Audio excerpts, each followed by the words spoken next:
Hello everyone, it's Suzanne here. Thanks for joining me for another Wonderwork Wednesday video.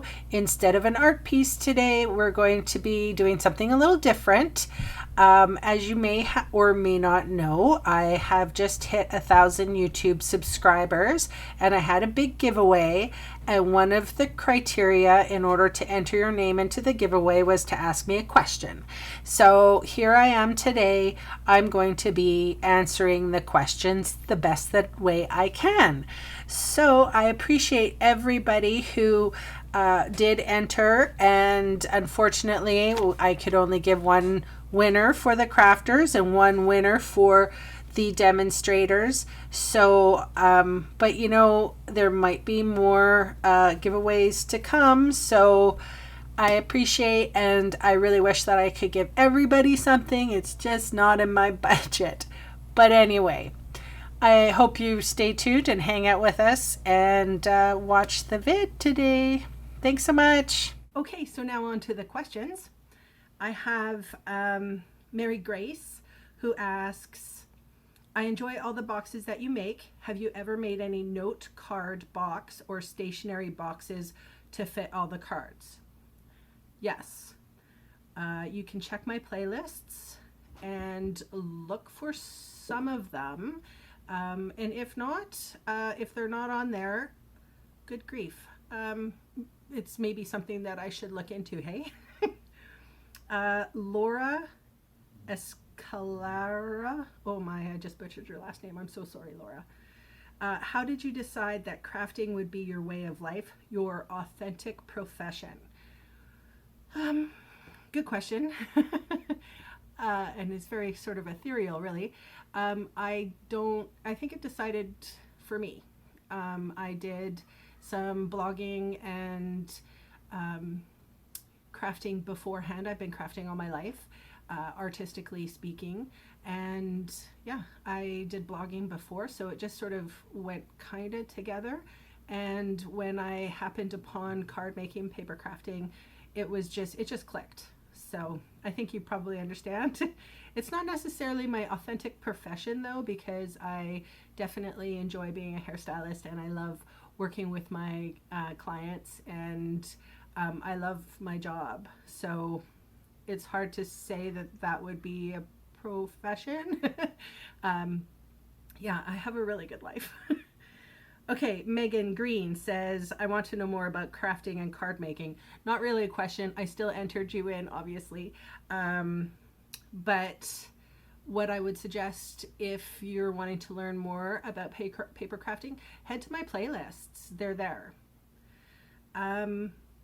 Linda Gunn, she said, would you be able to deliver to Quebec City? I have a crafting sister there. Yes. Your sister is more than welcome to order from me through my online store. The link is below in the description bar, and I would be happy to have her as a customer. Karen Morris, where do you get your inspiration from? Hi, Quinn. Shh. My inspiration comes from all over. Most of the time it's from like tools, the tools I use, the stamp sets I use, the colors, especially colors. I have recently been pinning to my Pinterest board like color combos to help people with their inspiration. So I get a lot of inspiration from color, and yeah, like the tools and the techniques, the stamp set themselves. The catalog is a really good resource. So what is the real difference between pigment and dye inks? I don't get it. From Merida Moore. Okay, so basically the chemical makeup of the dye inks and the pigment inks are different. You can still stamp with them, you can still watercolor with them, you can still do all the different techniques that you do paper crafting with them. One thing about pigment is that it stays wet longer. So the dye inks, or the inks that are from Stampin' Up. They are dye inks, so water-based dye inks. They dry very fast because they sink into the paper. The pigment inks, however, sit on top of the paper, and they take they're a little sticky, and they can be used for embossing, but you can use water-based inks for embossing too. So really there's not too much difference other than drying time. That's the big difference. I'm going to put 2 links in the description bar below, one from Jennifer McGuire and one from Darlene DeVries, who have done a comparison between water-based inks and pigment inks, dye inks and pigment inks, so that yeah, you can take a look at them because it will explain it very well. There's no sense in me doing it when there's already 2 very good comparisons out there. Okay. I do a lot of different crafts, but I don't make videos. So my question to you is, do you enjoy making videos? Bonnie Beck. Okay. Yes, I do enjoy making videos because honestly, it's just the same thing as me crafting. Doing a video like this is seriously nerve-wracking. It's not my favorite thing to do, FYI. Yeah, so basically when I do a video, this arm just pulls down, shoots to my crafting surface, and I will just craft. So videoing and crafting are the same thing to me. However, I feel that there's a lot of extra stuff I had to learn to do videos. It was interesting because I don't mind computer work. There's a lot of editing and uploading and learning about YouTube and a lot of extra stuff that went along with it, blogging, that sort of thing. So yeah, it can be time consuming, and sometimes my least favorite thing to do after I craft is to edit a video. So oftentimes I will just do a whole bunch of crafting and video it all, and then do editing and stuff when, say, I don't feel like crafting. Hope that answers your question. How many years are you a crafter? By Christina Pauls. I've been a crafter all my life, artistically speaking, and I say artistically because I was painting and I was, you know, doing ceramics, and then I sort of moved into, you know, just everything, and I kind of managed to, yeah, get into paper crafting, and that sort of just stuck, and everything else sort of fell away. So yeah, I would say that I've been crafting all my life. Really?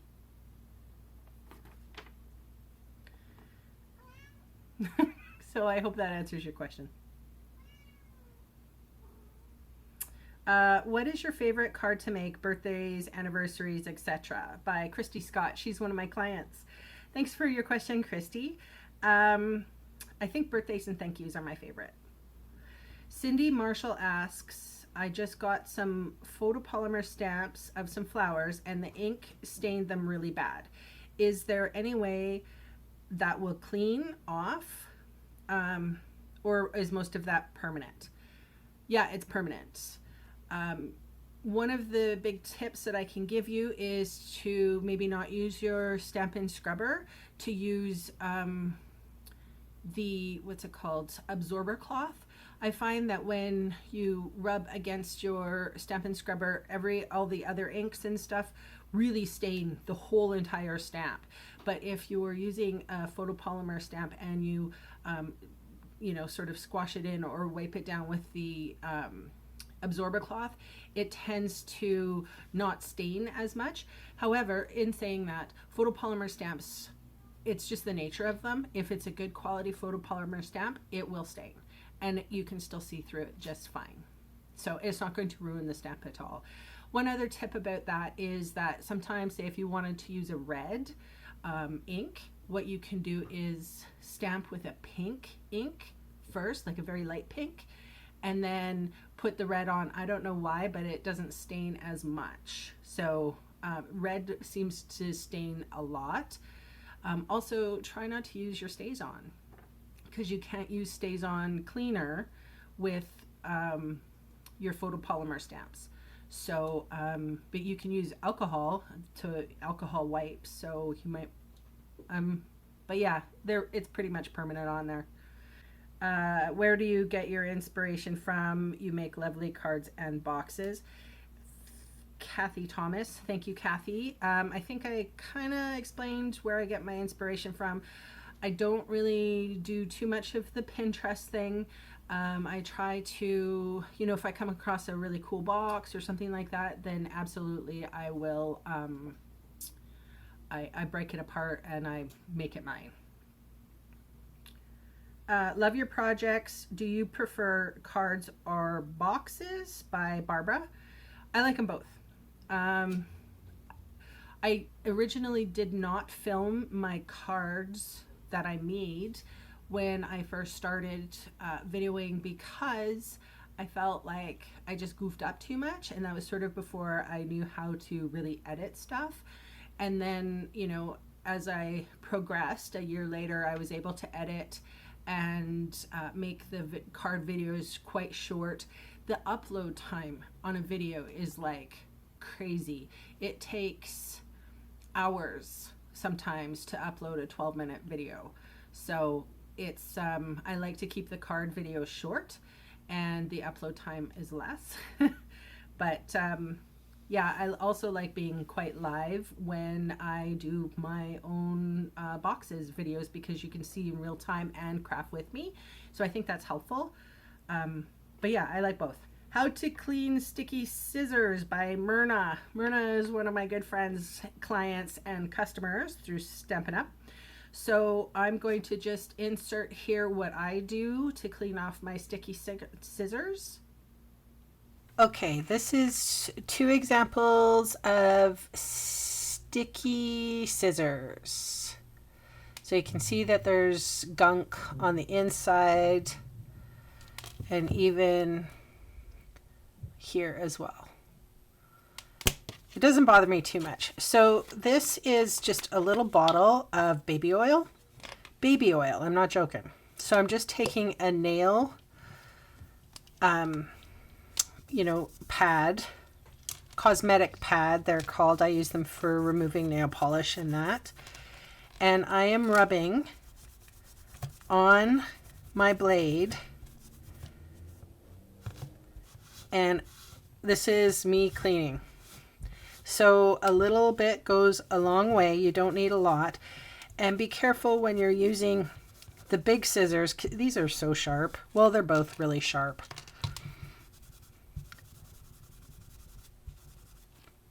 I am careful not to, get my fingers in there.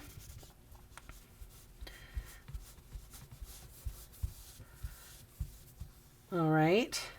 And I'm just going to let that sit for a while. I'll do these. I'll do this pair. Usually with these ones, I can sort of just flick.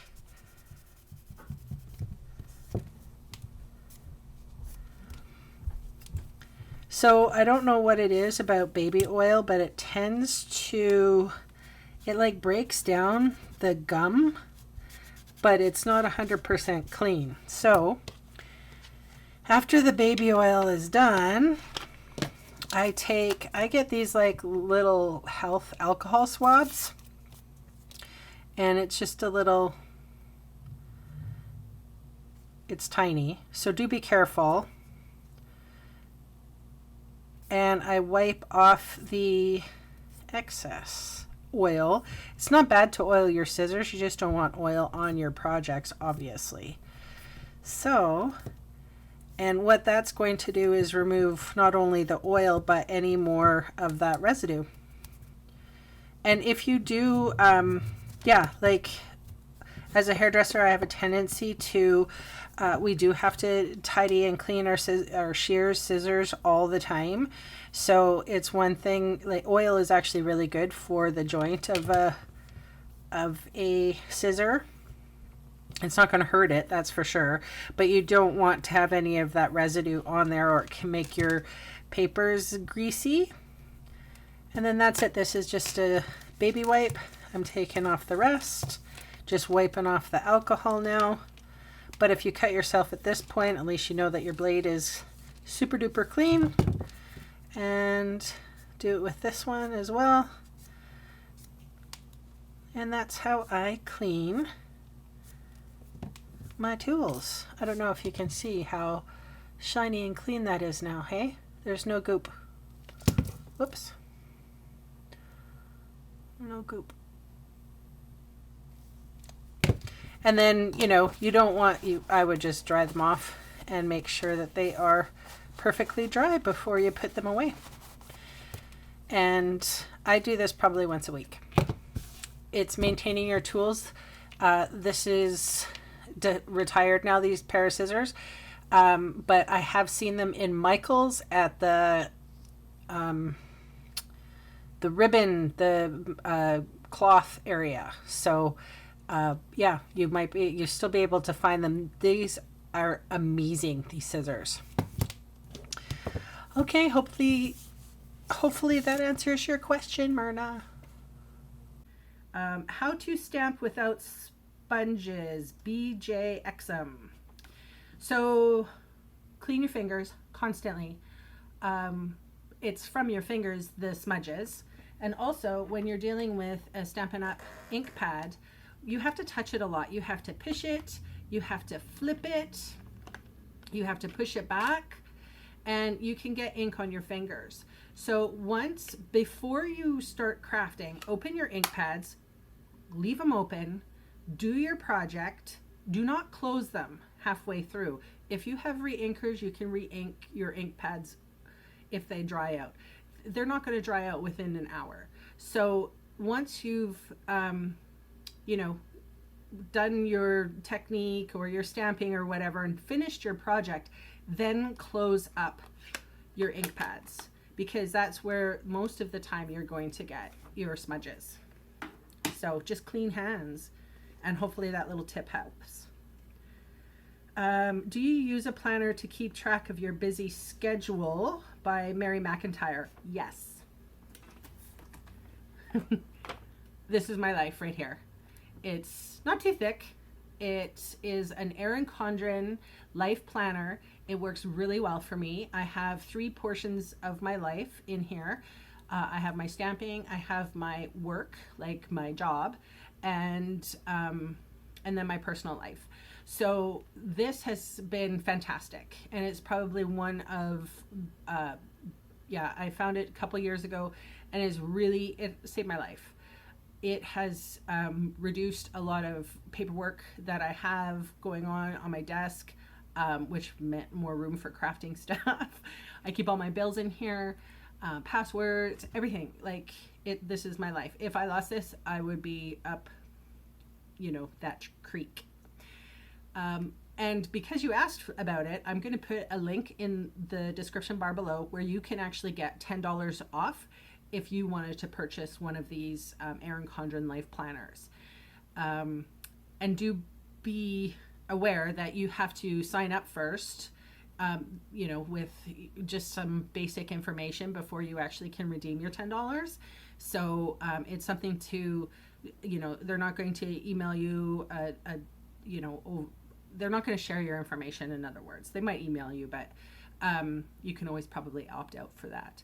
So anyway, there is a link below if you want to get yours. I think they're just starting to produce their 2017 calendars or personal life planners, and there's a lot more in that store, so have some fun. Okay, moving on. Have you got an all-time favorite stamp set? Christy Pryor. Oh, Christy. No. What I do have is favorites within the catalogs. Current favorites right now are the Perpetual Birthday Calendar stamp set. Reach for that a lot. And also I'm really liking the Watercolor Words stamp set. Love it. It's probably one of my favorites. All-time favorite, I love this one. I don't use it a lot, but because it's retired, but it's probably the most expensive stamp set I got. I got it when I was retired. I think I might have paid $50 Canadian for it. Okay. Teresa Manning says, I'm a hairdresser in North Carolina, love to stamp, and never have time to do both. How do you find the time? I work during the day and I create at night. So I don't have any kids other than the 2 kitties. So I have a lot of time throughout the evenings, and I craft mostly in the evenings. But yeah, sometimes, you know, I can go a week without crafting, and maybe I'm doing other things like working on the computer, and I still have lots of time to socialize and shop, and yeah, it's all good. I'm not bothered. My die cuts sometimes don't cut all the outline. What is the best way to stop this from happening? From Gail, who is one of my customers and one of my friend's moms. Gail, I suggest using the precision base plates. Precision base plate. If you have one of these, probably a really good investment. And you might want to, in your set, like all big shots are different, so you might want to add a shim here, or like, which is just a piece of copy paper, and maybe put your die in sideways or closer to the edge, because sometimes I think that there's more pressure on the edges. Oh, also, just to note here, Gail, that there's a new platform that's coming out in the new catalog that is going to help with that. So get in touch with me. Okay. What are the best size circles to make flower embellishments? By Stephanie Bright. I don't know. I don't make a lot of circle flowers. So, yeah, I'm not one to ask. Rachel Infante says, when scoring, which way should I fold the paper? Away from the score line or with the score line? So when you score a paper, you're actually putting an indent into the paper, which I would call a valley. So I turn all my valleys into mountains. So I score, and then with that valley, I turn it into the mountain. Hopefully that makes sense. Heidi Aubel. Hi, Heidi. Do I have a fuse tool, she asks. No, I don't always jump on every last fad. It does look neat, but you know, I'm not made of money, so no. Kathy Roach asked me, how long have I been a demonstrator? So I've been with Stampin' Up for 2 years.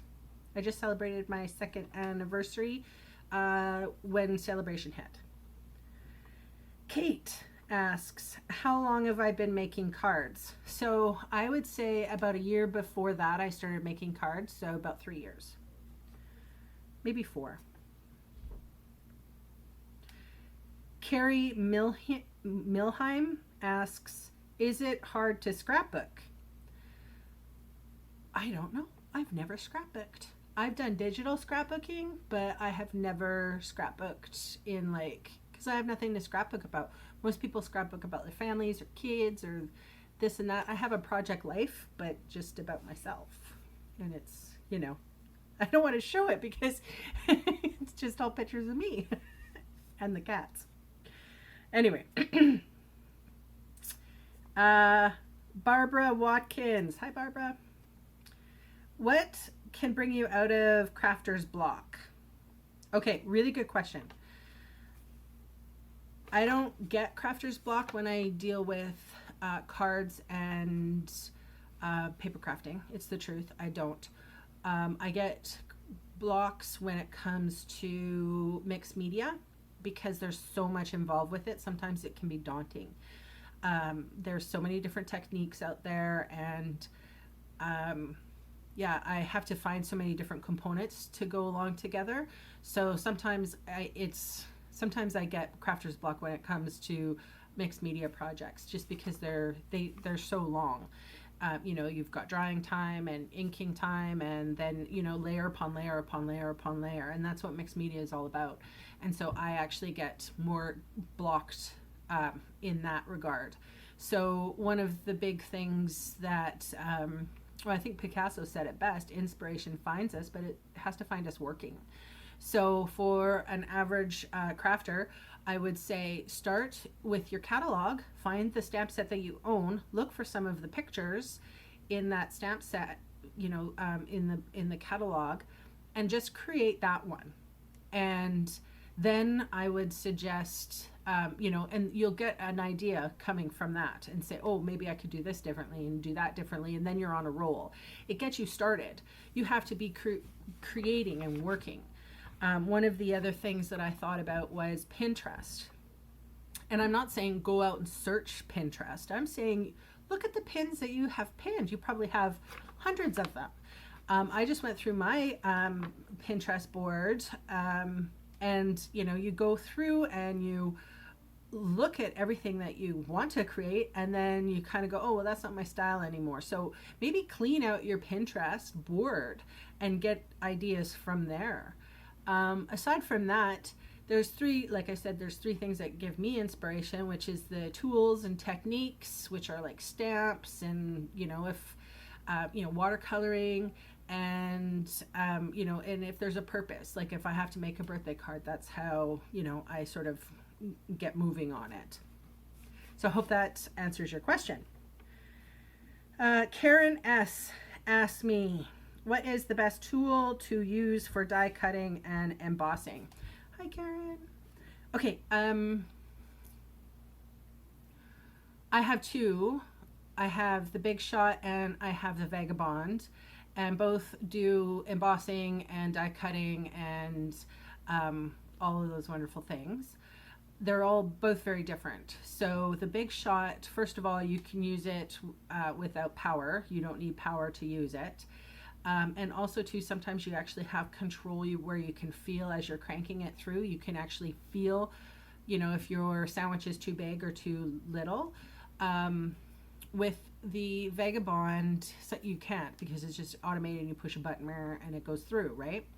So sometimes you can break your machine, and that machine can be very expensive. So it's one of those things that's like, do I really want to ruin that?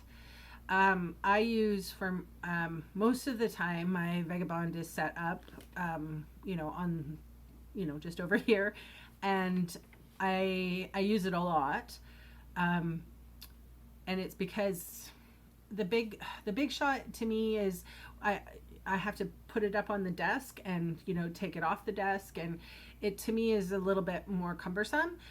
Whereas my Vagabond is all set up for me, but in classes I use the Big Shot, and I actually, I like them both. I don't think there's one on top of the other than, or like one is better than the other.